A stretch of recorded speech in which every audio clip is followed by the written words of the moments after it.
Hello, एक बार फिर से आप सभी का श्री राम कोचिंग सेंटर गोपीश्वर में स्वागत है। आज हम पढ़ेंगे किसी एक और शख्सियत के बारे में जिनका नाम क्या है, सुमित्रा नंदन पंत जी है। ठीक, तो इनके बारे में हम क्या करेंगे, शुरू करेंगे। तो आज जैसे कि मौसम क्या ठंडा भी लग रहा है और अब मई का महीना लग गया। ये क्या पहाड़ों के मौसम की जलवायु इसी तरीके की होती है। ठीक, तो हम पढ़ेंगे आज सुमित्रा नंदन पंत जी के बारे में। तो सबसे पहले इनका क्या पढ़ते हैं, जन्म के बारे में। इनका जन्म हुआ था 20 मई 1900 ईस्वी में। इनका क्या हुआ था, जन्म हुआ था 20 मई 1900 ईस्वी को इनका जन्म हुआ था। और इनका जन्म स्थान कौशानी, जन्म स्थान कहाँ है, कौशानी। कौशानी कहाँ पड़ता है आपका, बागेश्वर में। कौशानी बागेश्वर। इनकी मृत्यु हुई थी इनकी 28 दिसंबर 1977 1977 ईस्वी को इनकी मृत्यु हुई थी। इनके पिता का नाम था गंगादत्त पंत। गंगादत्त पंत। और इनके बचपन का नाम था,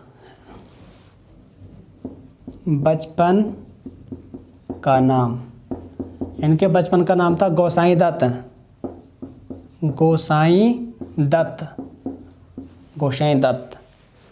और इनका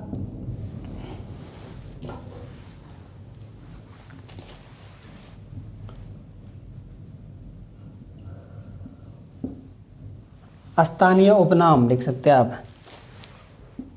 कुमाऊनिया स्थानीय उपनाम।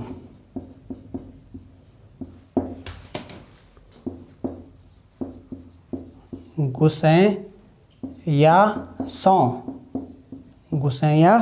सौ। स्थानीय उपनाम क्या था इनका, गुसैया सौ था भाई। ठीक, और इनका हिंदी उपनाम इन्हें बोला जाता था प्रकृति के चतुर-चितीरे कवि। प्रकृति के चतुर-चितीरे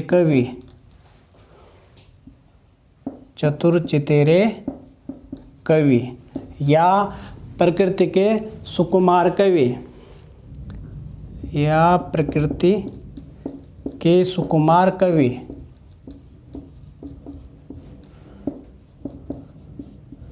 कवि के नाम से नहीं जाना जाता। तो ये इनके क्या डिटेलिंग है। तो सुमित्रा नंदन पंत के बारे में, इनका जन्म 20 मई 1900 ईस्वी को होता है। जन्म स्थान कौसानी बागेश्वर है। मृत्यु 28 दिसंबर 1977 को होती है। इनका बचपन का नाम क्या होता है, गोसाई दत्त होता है। इनके पिताजी का नाम गंगादत्त पंत होता है।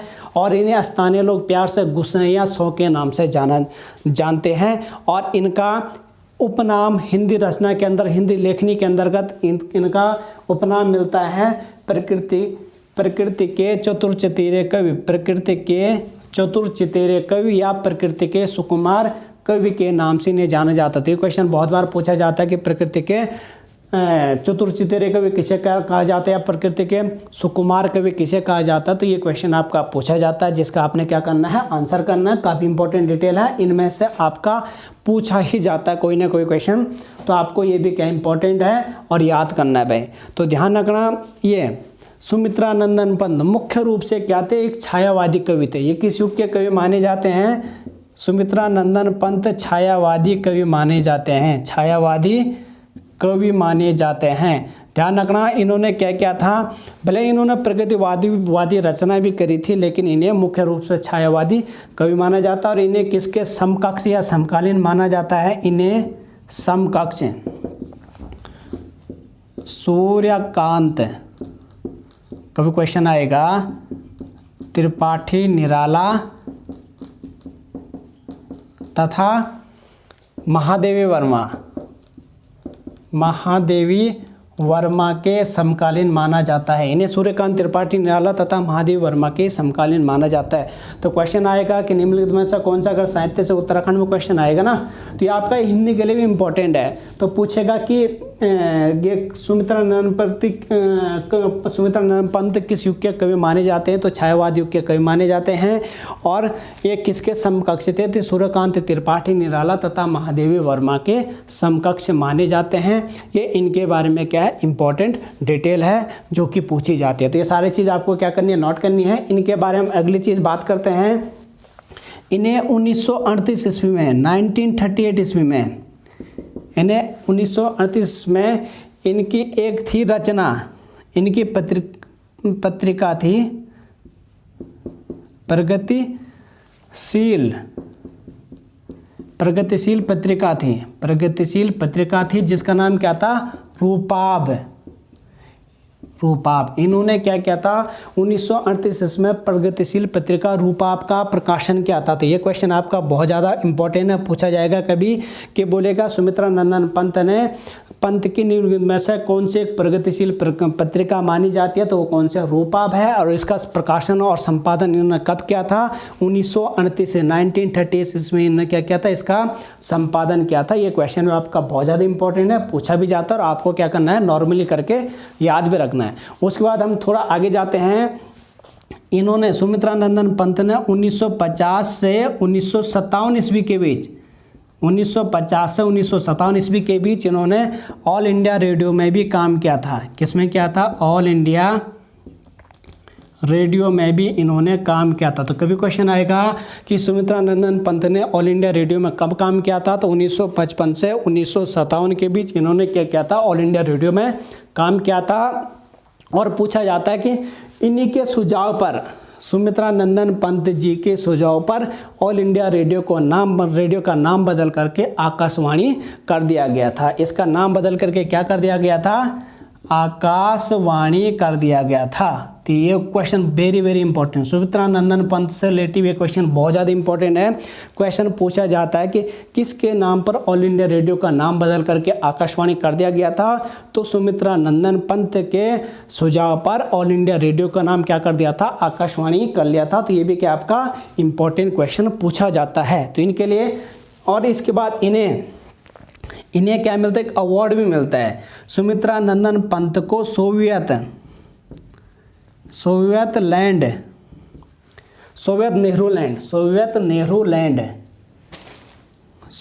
नेहरू लैंड पुरस्कार से भी पुरस्कृत किया जाता है, लैंड पुरस्कार भी प्रदान किया जाता है। इन्हें सोवियत नेहरू लैंड पुरस्कार भी दिया जाता है। तो क्वेश्चन आएगा निम्नलिखित में से किस कवि को सोवियत नेहरू लैंड पुरस्कार से सम्मानित किया गया? तो सुमित्रानंदन पंत को सोवियत नेहरू लैंड पुरस्कार से भी सम्मानित किया गया है। अब ध्यान रखना, इनके नाम का इलाहाबाद में इनके नाम का पार्क भी है।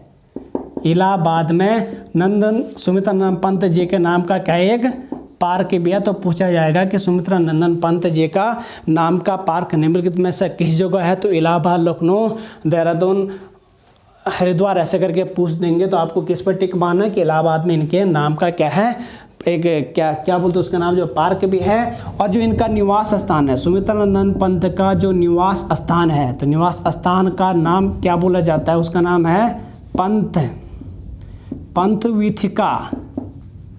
पंथवीथिका। सुमित्रानंदन पंत के निवास स्थान को क्या बोला जाता है? पंथवीथिका बोले जाते हैं। तो ये भी क्वेश्चन इंपॉर्टेंट है कि भी आपका पूछा जाएगा कि सुमित्रानंदन पंत जी के निवास स्थान को किस नाम से जाना जाता है? तो इनके निवास स्थान को पंथवीथिका के नाम से भी जाना जाता है। ये सारे डेटा इंफॉर्मेशन के इनसे रिलेटिव है जो कि आपकी वेरी वेरी इंपॉर्टेंट है भाई। इसके बाद क्या होता है, 1960 ईस्वी में 1960 ईस्वी में इनकी रचना कला, 1960 ईस्वी में इनकी रचना कला और इनकी रचना क्या होती है, कला और बूढ़ा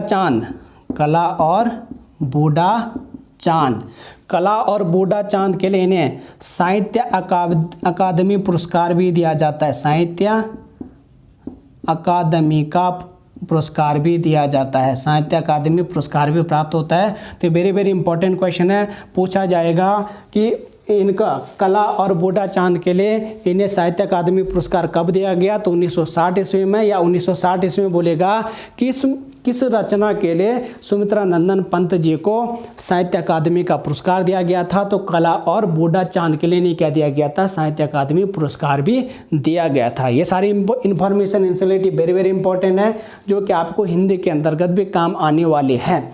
इसके बाद क्या किया जाता है, 1961 में 1961 ईस्वी में इन्हें एक और पुरस्कार मिलता है जिसका नाम क्या होता है, पद्म भूषण पुरस्कार भी दिया जाता है। 1961 ईस्वी 1961 में इन्हें पद्म भूषण पुरस्कार से भी सम्मानित किया जाता है। ये भी आपका वेरी वेरी इंपॉर्टेंट है, पूछा जाता है। उसके बाद आपका क्या होता है, 1964 1964 इसमें यह अपनी एक रचना का फिर से प्रकाशन करते हैं। उसका नाम क्या होता है, विशाल महाकाव्य। ये क्या होता है, विशाल महाकाव्य, काव्य की भी रचना करते हैं, और जिसका नाम क्या होता है, लोकायतन। तो वेरी वेरी इंपॉर्टेंट है। तो ये क्वेश्चन आपका पूछा जाता है कि सुमित्रा नंदन पंत का निम्नलिखित में से कौन सा एक विशाल महाकाव्य था? तो उसका नाम क्या है, लोकायतन आएगा। उसमें क्या देगा ना, ऑप्शन में दे देगा युगांत दे देगा, युगवाणी दे देगा, लोकायतन दे देगा, ठीक, कला और बूढ़ा चांद दे देगा। तो तमाम सारे ऑप्शन देगा। तो आपको क्या करना है, इसका विशाल महाकाव्य कौन सा है, लोकायतन है, जो कि आपका क्या माना जाता है, वेरी इंपॉर्टेंट माना जाता है।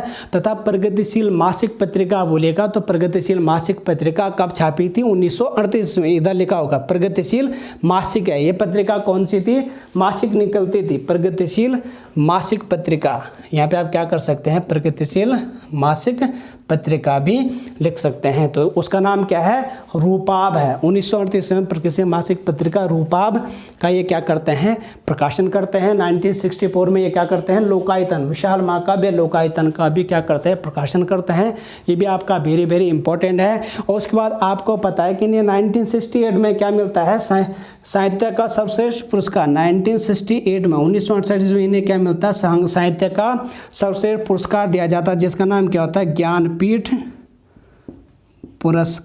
पुरस्कार से इन्हें सम्मानित किया जाता है। पूछा जाता है कि सुमित्रा नंदन पंत को ज्ञानपीठ पुरस्कार से कब सम्मानित किया गया? तो 1968 ईस्वी, या बोलेगा उत्तराखंड के किस व्यक्ति को 1968 ईस्वी में ज्ञानपीठ पुरस्कार से सम्मानित किया गया? तो उसका नाम क्या, सुमित्रा नंदन पंत। पहले तो देखो, सुमित्रा नंदन पंत एक जेंट्स था, मेल थे, पुरुष थे भाई।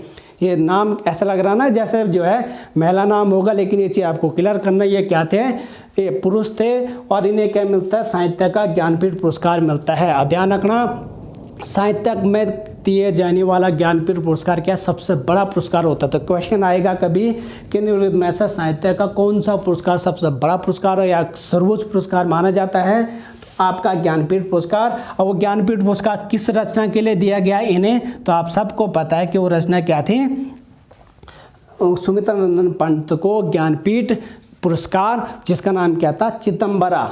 पुरस्कार का नाम क्या था, पत्रिका का नाम क्या था, चिदम्बरा के लिए इन्हें क्या दिया जाता है, साहित्य का सर्वश्रेष्ठ पुरस्कार दिया जाता है। ध्यान रखना भाई, ये रचना वेरी वेरी इंपॉर्टेंट, जितना बताए सबसे इंपॉर्टेंट ये रचना है। और आपको पता है कि ये रचना वैसे उमूमन हर किसी को पता रहती भी है। तो इन्हें क्या दिया गया, रचना चिदम्बरा के लिए साहित्य का सर्वश्रेष्ठ पुरस्कार दिया गया था।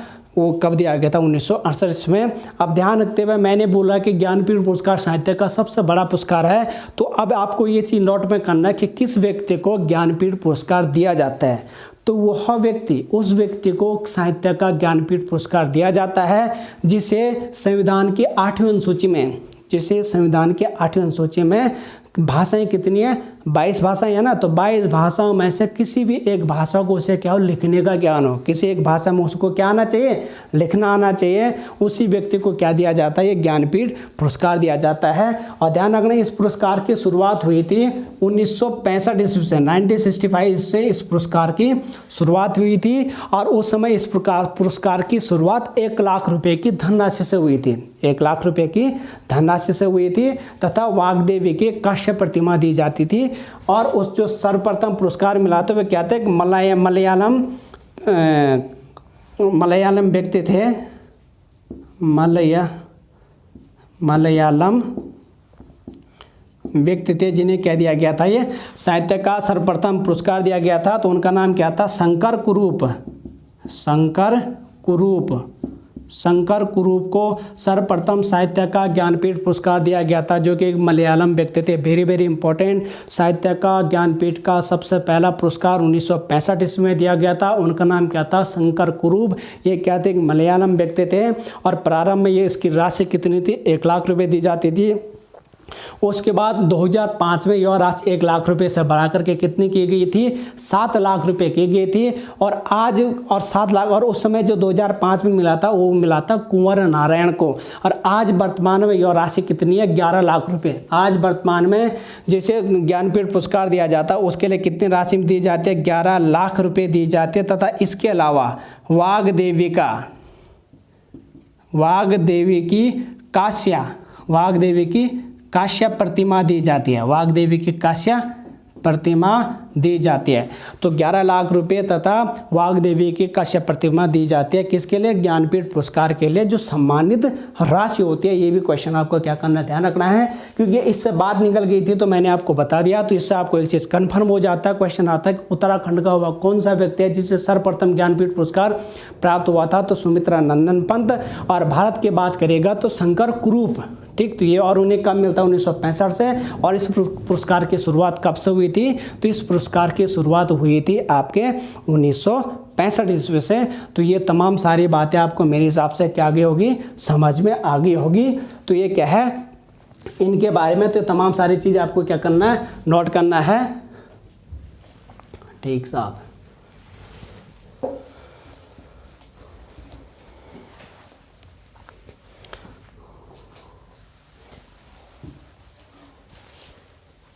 अब हम इनसे रिलेटिव अगली बात करेंगे। अगली बात क्या है? इनकी रचनाओं के बारे में बात करेंगे। ठीक है, इनकी रचनाएं लिखेंगे जो पूछी जाती हैं और वेरी वेरी इंपॉर्टेंट होती है। और आपको भी इन सारी रचनाओं को क्या करना है? याद करना है। ठीक, तो इनकी मैंने क्या बोला था? ये किसके थे? सूर्यकांत त्रिपाठी निराला तथा महादेवी वर्मा के समकालीन कवि थे। और ये क्या थे? एक छायावादी कवि थे। तो ऑब्वियसली बात है, इन्होंने क्या क्या होगा? छायावाद में अपनी रचनाओं को भी क्या क्या होगा? दिया होगा। ठीक, तो इनके क्या होती है? सर्वप्रथम इनके लिखते हैं छायावादी काव्य रचना। छायावादी काव्य रचना। तो इनके छायावादी काव्य रचना होती है। जो सर्वप्रथम रचना होती है उसका नाम क्या होता है? वीणा। वीणा हुआ। अगले रचना का नाम होता आपका वीणा पल्लव। पल्लव ग्रंथि। वेरी इंपॉर्टेंट रचना है जो पूछी जाती है। वीणा पल्लव ग्रंथि। ठीक, गुंजन। गुंजन। और अगली रचना का नाम है ज्योत्सना। ज्योत्सना। ज्योत्सना। इनकी जो छायावादी रचना है जो पूछी जाती है उनका नाम क्या है? वीणा पल्लव ग्रंथि गुंजन और क्या है? ज्योत्सना है। उसके बाद इनकी क्या होती है? छायावाद के बाद ये अपनी कुछ रचनाएं प्रगतिवादी रचनाएं भी लिखती हैं। मुख्य रूप से कवि कौन से होते हैं? छायावादी कवि होते हैं। लेकिन ये क्या करते हैं? प्रगतिवाद में भी ये रहते हैं और वहाँ पे अपनी क्या करते हैं? रचनाएं लिखते हैं। तो हम यहाँ पे हम इनके लिख सकते हैं प्रगतिवादी काव्य रचनाएं। काव्य रचनाएं। तो जो इनकी प्रगतिवादी काव्य रचनाएं थी उनका नाम था युगांत। युगांत, युगवाणी। देखो आपको भी क्या करना ना, ये सारी चीज़ें याद करनी है। देखो एक बार आपको अच्छे से याद हो गया ना, फिर बार बार भूला नहीं जाता। ठीक, फिर क्या होता है? आपका रिवाइज करने का ही होता है। युगांत, युगवाणी और क्या था? ग्राम्या। ग्राम्या। तो इनकी क्या है? ये छायावादी रचनाएं हैं। तो मैंने इनका क्या क्या वो बता दिया। मैंने छायावादी रचना बता दी और प्रगतिवादी रचना बता दी। और इसके अलावा इनकी नवचेतनावादी रचनाएं भी होती है। इसके अलावा इनके क्या होती है? नवचेतनावादी। देखो आप लोग को भी याद करना, ठीक है, ये सारी चीज़। नवचेतनावादी रचनाएं। तो नवचेतनावादी रचनाओं की अगर हम बात करें तो सबसे पहले आपका क्या होता है? स्वर्ण किरण। अगली रचना का नाम है स्वर्ण धूलि। स्वर्ण किरण, स्वर्ण धूलि। अगली रचना है उत्तरा। अगली रचना है अतिमा। स्वर्ण किरण, स्वर्ण धूलि, उत्तरा, अतिमा। अगली रचना का नाम है वाणी। वाणी, अतिमा, वाणी। अगली रचना का नाम है पतझर। पतझर। देखो भाई आप लोग को भी इसी तरीके से सारी चीजें याद करनी है। शिल्पी। अगली रचना का नाम है रजत शिखर। और अगली रचना का नाम है सौवर्ण। तो ये इनके क्या हो गए हैं कि तमाम सारी इनकी रचनाएं होती है भाई, जिन्हें आपने क्या करना, याद करना। मैंने क्या बोला, छायावादी रचना में मैंने क्या बोला, वीणा, पल्लव, गणित, गुंजन, ज्योत्सना। प्रगतिवादी काव्य रचना युगांत, युगवाणी, ग्राम्य।